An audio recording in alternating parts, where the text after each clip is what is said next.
लोकशाहीचा बुलंद आवाज, रिपब्लिकन वार्ता, महाराष्ट्र। करणवाडीतील आदिवासी समाज बांधव आजही मूलभूत सुविधांपासून वंचित, ना आधार कार्ड ना मतदान कार्ड, त्यामुळे घरकुल, वीज व पाणी यापासून दूरच।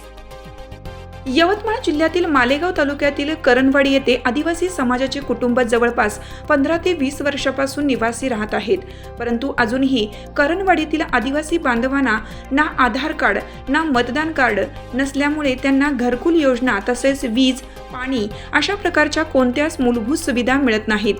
स्वतंत्र भारताच्या सुवर्ण महोत्सवी वर्षामध्ये व आजच्या तांत्रिक युगामध्ये आदिवासी समाज बांधवांना नागरी सुविधा मिळणार की नाही असा प्रश्न उपस्थित होत आहे।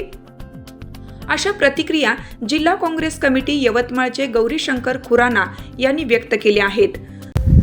इथली परिस्थिती राहायला घर नाही, रोजगार नाही, इथं सरकारच्या विविध योजना आहेत, त्या योजनाबद्दल काही माहिती नाही। इथं आल्यानंतर डिलिव्हरीसाठी यांना काही सोय नाही, ॲम्ब्युलन्स येत नाही। इथं आम्ही आल्यानंतर चर्चा केली, इथं 3 TBचे पेशंट आहे, त्यांना तिथं औषध नाही।